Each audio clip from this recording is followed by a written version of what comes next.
Walker. My goodness. And he's got to hit the three on that one. Cross him up. It never looks good when NBA players sign in Europe. Even less if only 3 years ago you were an NBA All-Star. So when a big name like Kemba Walker made a deal with the third best EuroLeague team AS Monaco, the basketball world went buzzing. Many American fans had sad reactions because the point guard can get the job only in Europe. Meanwhile, his former teammate, the Frenchman Nicolas Batum, tweeted that not everyone gets a chance to live in a fancy place like Monaco. There is a reason why the biggest celebrities and sports stars, including Novak Djokovic and Max Verstappen, reside here. On top of that, he'll actually make more money here than the NBA minimum. So considering what Walker has gone through in the last few years, I think it's a great opportunity for Kemba. An opportunity that declining NBA players should explore much more. Hear me out. First of all, this is huge for European basketball fans. To understand that, here are some numbers. In his best season statistically, Kemba averaged an insane 25.6 points per game. Of those NBA players who came to play in Europe, only Dominique Wilkins had a higher average. But that happened almost 40 years ago. Lately, only the likes of Anthony Bennett, Wesley Johnson, and Emmanuel Mudiay came to Europe. Or, in other words, no one who had carved out a big name for themselves in the best basketball league. So a big name like Kemba Walker is going to capture all the attention. Secondly, while the NBA teams have lost hope on him, in Europe there is optimism. Can he still be the cardiac Kemba we were used to seeing? There's no secret to how smooth he was during his years in Charlotte and the first season in Boston. Hey, guarding Kemba,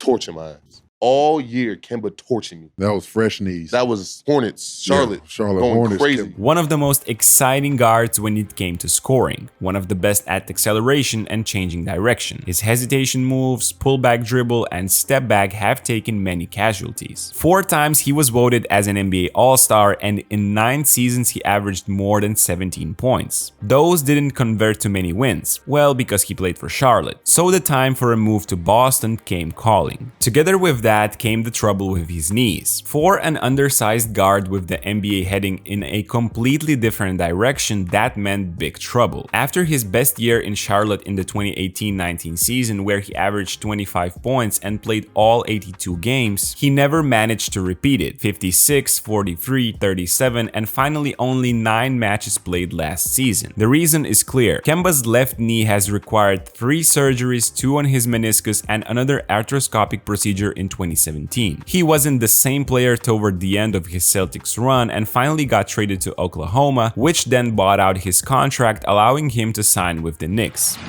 Kemba Walker drives on Green, gets inside, misses the layup. Despite recurring problems with his knees, Walker still managed to occasionally demonstrate his elite skills in front of his hometown crowd in New York. That's probably what Monaco are hoping to witness as well. He notched a 44-point performance against the Wizards and had a historic triple-double on Christmas Day, but it still wasn't enough to stay in New York's rotations. After a promising start, he declined even more before he was dumped to Detroit in a cost-cutting move. Makes you think, huh? How quickly one's career path might change. So is there enough left in Kemba's knees to play basketball at all? Monaco are making a gamble, but it's a smart one. Without him, they already had the best backcourt trio last season in Europe with James, Lloyd, and Okobo. Even if Kemba's project fails, they would still be a contender. Shooting.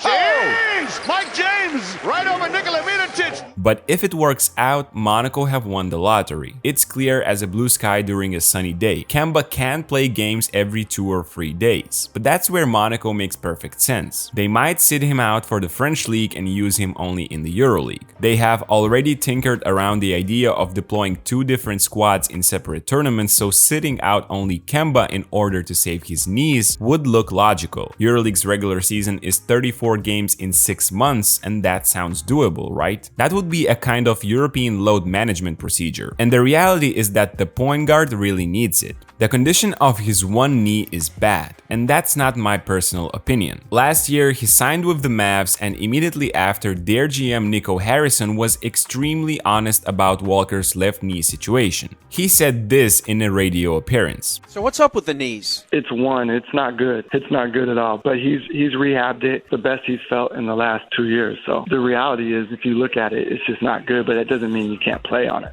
Monaco and their fans have to realize it. He isn't going to be his peak self. But just like Harrison said, it doesn't mean he can't play, and it doesn't mean he can have a much more important role in Europe than in the NBA. During his time in Dallas, Kemba proved exactly that. He appeared in only 9 games for the Mavs before they cut him on the last day before the deal became guaranteed until the end of the season. During that span, he averaged 8 points, but it was mainly thanks to one performance where Luka Doncic and 2 other Dallas starters were missing. Kemba stepped into Luka's role with an insane usage percentage and torched Cleveland's defense for the whole game. Speaking on Instagram's terms, it was a throwback Thursday type of performance where Walker's speed and shot making were at the highest level once again. 12 of 25 from the field, 4 made threes, 1 incredible snatchback dribble, and many more trademark plays. He demonstrated he can still get buckets and serve up his teammates after gathering all the attention from the defense. You could still see he isn't the same 25-year-old from Charlotte, but what he could offer was still more than good enough offensively. Kemba Walker steps back.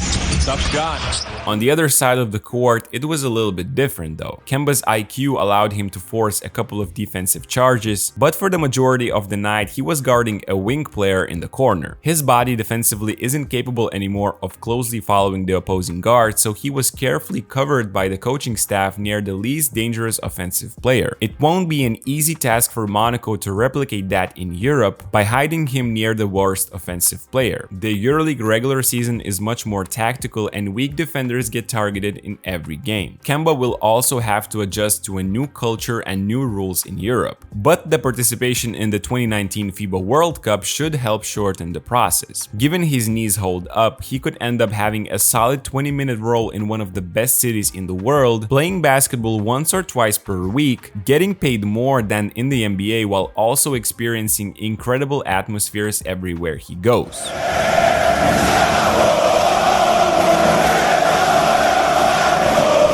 All of this instead of trying out for various NBA teams, maybe getting a 10-day contract only to play 8 minutes in 3 games. That sounds like a no-brainer to me, right? That's why I think more borderline NBA players or declining stars should think about this opportunity. Could Kemba's move be the first of many? And from Monaco's perspective, it's a genius move. You bring the attention of other NBA players, and if Kemba is happy, some more names might want to try Monaco in the future. If his knees are right, you also get an amazing player for this level that might get you over the hump. If they aren't, you still have a James Okobo-Lloyd trio that's among the best in Europe by itself. So what do you guys think? Which other NBA players should consider moving to Europe? And can Kemba dominate the EuroLeague? Let's discuss it in the comment section down below. Like the video, check out the BN Plus platform for more additional content, and I'll see you in the next one.